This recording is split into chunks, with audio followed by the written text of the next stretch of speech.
ইরানের ভয়ঙ্কর চাপে এবার মধ্যপ্রাচ্য থেকে পিছু হচ্ছে আমেরিকা। ইরাক থেকে মার্কিন সেনা প্রত্যাহারের সিদ্ধান্তে যেন এলো নতুন এক বিস্ফোরক মোড়। একদিকে ইরানের সঙ্গে সামরিক সংঘাত, অন্যদিকে ইরান সমর্থিত সশস্ত্র গোষ্ঠীর একের পর এক হামলা। আর ঠিক এই উত্তপ্ত পরিস্থিতিতেই ইরাক থেকে আমেরিকা গুটিয়ে নিচ্ছে সামরিক উপস্থিতি। প্রশ্ন উঠছে, এটা কি নিছক পুরনো পরিকল্পনার বাস্তবায়ন, নাকি ইরানের হুমকিতে মার্কিন ঘাঁটিগুলো ঝুঁকিপূর্ণ হয়ে ওঠায় দ্রুত সরে যাওয়ার পথ বেছে নিয়েছে Washington? Iraq has tremendous potential. মার্কিন সেন্ট্রাল কমান্ডের প্রধান অ্যাডমিরাল ব্র্যাড কুপারের সঙ্গে বৈঠকের পর আল জাইদি সাফ জানিয়ে দিয়েছেন, 30 সেপ্টেম্বরই শেষ তারিখ। এই দিনেই ইরাকে গ্লোবাল কোয়ালিশনের সামরিক মিশন শেষ হবে এবং শেষ মার্কিন সেনাও দেশ ছাড়বে। এরপর 1 অক্টোবর থেকে ইরাকের মাটিতে কোনো বিদেশি সামরিক উপস্থিতি থাকবে না। অর্থাৎ 2003 সালে সাদ্দাম হোসেনকে উৎখাতের মধ্য দিয়ে যে মার্কিন সামরিক অধ্যায় শুরু হয়েছিল, 2 দশকেরও বেশি সময় পর সেটিরও পর্দা নামতে যাচ্ছে। এখানেই গল্পের সবচেয়ে চমকপ্রদ অংশ। মার্কিন সেনারা যখন বেরিয়ে যাচ্ছে, তখন ইরাকের উত্তরাঞ্চলীয় কুর্দিস্তানে থাকা মার্কিন অবস্থানগুলো একের পর এক হামলার মুখে পড়েছে, বিশেষ করে এরবিল। ইরানের সঙ্গে সংঘাত যত ছড়িয়েছে, ইরান সমর্থিত ইরাকি সশস্ত্র গোষ্ঠীগুলোর হামলার চাপও বেড়েছে। যদিও ওয়াশিংটন বলছে এই প্রত্যাহার হঠাৎ কোনো সিদ্ধান্ত নয়। তবে ইরাকি নিরাপত্তা বাহিনীকে সামনে এনে ওয়াশিংটন এখন সামরিক উপস্থিতির বদলে অন্য ধরনের সম্পর্ক গড়তে চাইছে। সেনা কমবে, ঘাঁটি কমবে, কিন্তু কূটনৈতিক, অর্থনৈতিক ও নিরাপত্তা সহযোগিতা জোরদার থাকবে। এখানে আরও একটি বড় পরিবর্তন আসছে। ইরাক চাইছে দেশের অস্ত্রের নিয়ন্ত্রণ একমাত্র রাষ্ট্রের হাতে থাকবে, অর্থাৎ রাষ্ট্রের বাইরে কোনো সশস্ত্র গোষ্ঠীর হাতে অস্ত্র থাকবে না। তাদের ভবিষ্যৎ ভূমিকা নিয়েই এখন বড় প্রশ্ন। আরও থাকছে 4টি গুরুত্বপূর্ণ সংবাদ। প্রথমেই সংবাদ শিরোনাম। ট্রাম্পকে ভুয়া গোয়েন্দা তথ্য থেকে সতর্ক থাকতে বলল ইরান। হরমুজ প্রণালী ঘিরে নতুন সমীকরণ, ইরানের শক্ত অবস্থান মেনে নিচ্ছে জিসিসি। লেবানন নিয়ে ইসরায়েলের পরিকল্পনার বিরোধিতা যুক্তরাষ্ট্রের। সর্বশেষ জানিয়ে দিব, রাশিয়ার নৌঘাঁটিতে ইউক্রেনের হামলা, 4 যুদ্ধ জাহাজ ক্ষতিগ্রস্ত। এতক্ষণ শুনলেই সংবাদ শিরোনাম, এবারে বিস্তারিত। ট্রাম্পকে ভুয়া গোয়েন্দা তথ্য থেকে সতর্ক থাকতে বলল ইরান। হরমুজ প্রণালীর উপর যুক্তরাষ্ট্রের পূর্ণ নিয়ন্ত্রণ রয়েছে। ডোনাল্ড ট্রাম্পের এমন দাবির কড়া জবাব দিয়েছেন ইরানের পররাষ্ট্রমন্ত্রী আব্বাস আরাগচি। এ সময় তিনি মার্কিন প্রেসিডেন্টকে নিয়ে মজাও করেছেন।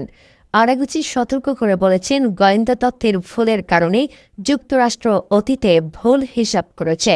হরমুজ নিয়েও আরও বড় ভুলের ঝুঁকি রয়েছে।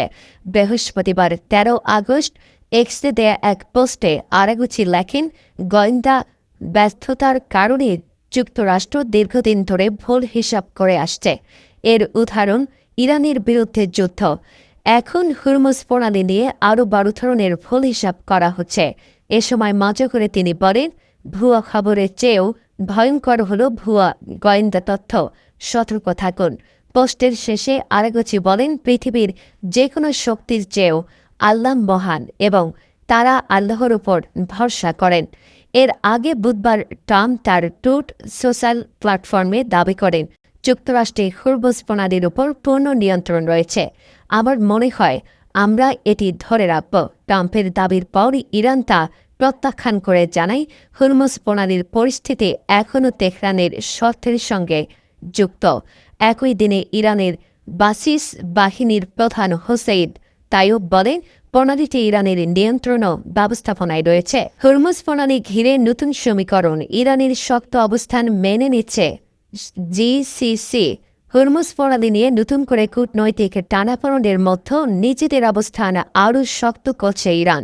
আন্তর্জাতিক নিরাপত্তা বিষয়ক গবেষণা প্রতিষ্ঠান রয়্যাল ইউনাইটেড সার্ভিসেস ইনস্টিটিউটের বিশ্লেষক মাইকেল স্টিভেন্স জানিয়েছে, হরমুজ প্রণালীতে সামুদ্রিক চলাচল কিভাবে পরিচালিত হবে তা নিয়ে ইরান, ওমান ও উপসাগরীয় সহযোগিতা পরিষদভুক্ত জিসিসি দেশগুলোর মধ্যে নৈপথ্যে আলোচনা চলছে। তবে প্রণালীতে প্রবেশ বা বের হওয়ার সময় জাহাজগুলোর কাছ থেকে কোনো ধরনের টোল বা ফি আদায়ের বিষয়ে ইরান ও ওমানের মধ্যে চূড়ান্ত কোনো সমঝোতা হয়েছে কি না তা এখনও স্পষ্ট নয়। আল জাজিরাকে দেয়া এক সাক্ষাৎকারে স্টিফেন বলেন, ইরানের সঙ্গে ওমান এ বিষয়ে আলোচনা করেছে এবং জিসিসির নীরব সমর্থনও রয়েছে। তার মতে এতে বোঝা যাচ্ছে যে জিসিসিভুক্ত দেশগুলো হরমুজ প্রণালীতে নতুন বাস্তবতা মেনে দিতে শুরু করেছে। এদিকে যুক্তরাষ্ট্রের অর্থমন্ত্রী স্কট বেসেন্ট দাবি করেছেন, ভবিষ্যতে হরমুজ প্রণালী এড়িয়ে বিকল্প পাইপলাইন ব্যবস্থার কারণে এই জলপথের গুরুত্ব কমে যেতে পারে। তবে স্টিভেন্সের মতে এমন অবকাঠামো নির্মাণে দীর্ঘ সময় লাগবে এবং স্বল্প মেয়াদে হরমুজের কৌশলগত গুরুত্ব কমার সম্ভাবনা নেই। তিনি আরও বলেন, নতুন দফার সম্ভাব্য আলোচনার আগে ইরান নিজেদের দর কষাকষির অবস্থান আরও শক্তিশালী করেছে। তার ভাষায়, বর্তমান পরিস্থিতিতে এটিকে যুক্তরাষ্ট্রের রাজনৈতিক বা কৌশলগত বিজয় হিসেবে উপস্থাপন করা কঠিন। প্রসঙ্গত, বিশ্ব জ্বালানি সরবরাহের অন্যতম গুরুত্বপূর্ণ রুট হিসাবে পরিচিত হরমুজ প্রণালী দীর্ঘদিন ধরেই ইরান ও যুক্তরাষ্ট্রের ভূ-রাজনৈতিক প্রতিদ্বন্দ্বিতার কেন্দ্রবিন্দু। সাম্প্রতিক এই আলোচনা ও কূটনৈতিক তৎপরতা অঞ্চলটির নিরাপত্তা ও বৈশ্বিক জ্বালানি বাজারে নতুন প্রভাব ফেলতে পারে বলে আশা করছেন বিশ্লেষকরা। লেবানন নিয়ে ইসরায়েলের পরিকল্পনার বিরোধিতা যুক্তরাষ্ট্রে। লেবাননে স্থায়ীভাবে ইসরায়েলের সেনাবাহিনী উপস্থিতির ধারণা প্রত্যাখ্যান করেছে যুক্তরাষ্ট্র। এর কয়েক ঘণ্টা আগে ইসরায়েলের প্রতিরক্ষামন্ত্রী ইসরায়েল কাটুসি জানিয়েছিলেন, দক্ষিণ লেবাননের তথাকথিত নিরাপত্তা অঞ্চলে ইসরায়েলি সেনারা অবস্থান করবে। মার্কিন পররাষ্ট্র দপ্তরের এক কর্মকর্তা আল আরাবিয়াকে বলেছেন, লেবানন ও ইসরায়েলের মধ্যে যে কাঠামোগত চুক্তি হয়েছে সেটি মেনে চলবে, এমনটাই ওয়াশিংটন সব পক্ষের কাছে প্রত্যাশা করে। তিনি বলেন, যুক্তরাষ্ট্র আশা করে সব পক্ষই সম্মত কাঠামো অনুযায়ী কাজ করবে। ইসরায়েল স্পষ্টভাবে জানিয়ে দিয়েছেন, লেবাননের ভূখণ্ড নিয়ে তাদের কোনো উচ্চাকাঙ্ক্ষা নেই। এর আগে সোমবার দক্ষিণ লেবানন সফরের সময় ইসরায়েলি প্রতিরক্ষামন্ত্রী কাটুস বলেছিলেন, ইসরায়েলি সেনারা সেখানে থাকার জন্য এসেছে। তিনি আরও বলেন, প্রধানমন্ত্রী ও আমি স্পষ্ট করে দিয়েছি, এই নিরাপত্তা অঞ্চল থেকে আমরা সরে যাচ্ছি না। যুক্তরাষ্ট্রের মধ্যস্থতায় তৈরি যুদ্ধবিরতি কাঠামো অনুযায়ী লেবাননের ভূখণ্ড থেকে ইসরায়েলি সেনাদের পুরোপুরি প্রত্যাহার এবং ইরান সমর্থিত হিজবুল্লাহর নিরস্ত্রীকরণের কথা বলা হয়েছে। মার্কিন পররাষ্ট্র দপ্তরের ওই কর্মকর্তা বলেন, দক্ষিণ লেবাননে ইসরায়েলের স্থায়ী সামরিক উপস্থিতি চুক্তিতে দেয়া প্রতিশ্রুতির সঙ্গে সামঞ্জস্যপূর্ণ নয়। একই সঙ্গে তিনি এটি দুই দেশের দীর্ঘমেয়াদী শান্তি ও নিরাপত্তার জন্য উপযোগী নয় বলে মনে করছেন। ওয়াশিংটন লেবাননের ভৌগোলিক অখণ্ডতা ও সার্বভৌমত্বের প্রতি নিজেদের সমর্থন পুনর্ব্যক্ত করেছে। চুক্তি অনুযায়ী ইসরায়েলি সেনা প্রত্যাহার একটি শর্তভিত্তিক প্রক্রিয়ার মাধ্যমে হবে।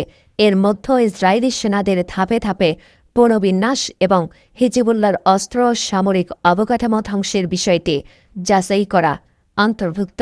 রাশিয়ার নৌঘাঁটিতে ইউক্রেনের হামলা, 4 যুদ্ধজাহাজ ক্ষতিগ্রস্ত। কৃষ্ণসাগরের রাশিয়ার নৌঘাঁটি নভোরোস্কিসে বড় ধরনের হামলা চালিয়েছে ইউক্রেন। এতে অন্তত 4টি রুশ যুদ্ধজাহাজ ক্ষতিগ্রস্ত হয়েছে। এছাড়া এ হামলায় শিশুসহ 3 জন নিহত ও 24 জন আহত হয়েছে বলেও জানিয়েছে রুশ কর্তৃপক্ষ। ইউক্রেনের দাবি, কিয়েভ থেকে 300 কিলোমিটারেরও বেশি দূরে চালানো এই অভিযানে রাশিয়ার কয়েকটি যুদ্ধজাহাজ ক্ষতিগ্রস্ত হয়েছে। হামলার তীব্রতায় নভোরোস্কিস বন্দর নগরীতে জরুরি অবস্থা জারি করে স্থানীয় প্রশাসন। আঞ্চলিক গভর্নরের তথ্যমতে হামলায় কয়েকজন হতাহত হয়েছেন। এদিকে ইউক্রেনীয় হামলার জবাবে কৃষ্ণসাগরে পাল্টা আক্রমণের কথা জানিয়েছে রাশিয়া। তাদের দাবি, ওডেসা বন্দরে সামরিক সরঞ্জামবাহী একটি ইউক্রেনীয় কার্গো জাহাজে সফল আঘাত এনেছে রুশ বাহিনী। একই সঙ্গে জ্বালানি ডিপো ও বেশ কিছু বন্দর অবকাঠামো ধ্বংসের দাবি করেছে মস্কো। এছাড়া হামলা হয়েছে ওডেসার একটি শপিং মলে। এমন পরিস্থিতিতে ইউক্রেনকে কঠোর বার্তা দিয়েছে যুক্তরাষ্ট্র। মার্কিন প্রশাসন জানিয়েছেন, কৃষ্ণসাগরে বেসামরিক তেলবাহী জাহাজে কোনো ধরনের হামলা চালানো যাবে না। বিশ্ববাজারে তেলের দামের স্থিতিশীলতা রক্ষায় নাভরিস্কের তেল রপ্তানি অবকাঠামোকে লক্ষ্যবস্তু না করার জন্য ইউক্রেনকে সতর্ক করেছে যুক্তরাষ্ট্র। পশ্চিমা দেশগুলো রুশ বাণিজ্যিক জাহাজ জব্দ করলে তা দস্যুতা হিসাবে গণ্য হবে এবং এর কঠোর জবাব দেওয়া হবে বলে হুঁশিয়ারি দিয়েছেন রুশ প্রেসিডেন্ট ভ্লাদিমির পুতিন। দর্শকেই ছিল সর্বশেষ আপডেট। পরবর্তী নিউজ দেখার আমন্ত্রণ জানিয়ে এখনকার মতো বিদায় নিচ্ছে। আল্লাহ হাফেজ।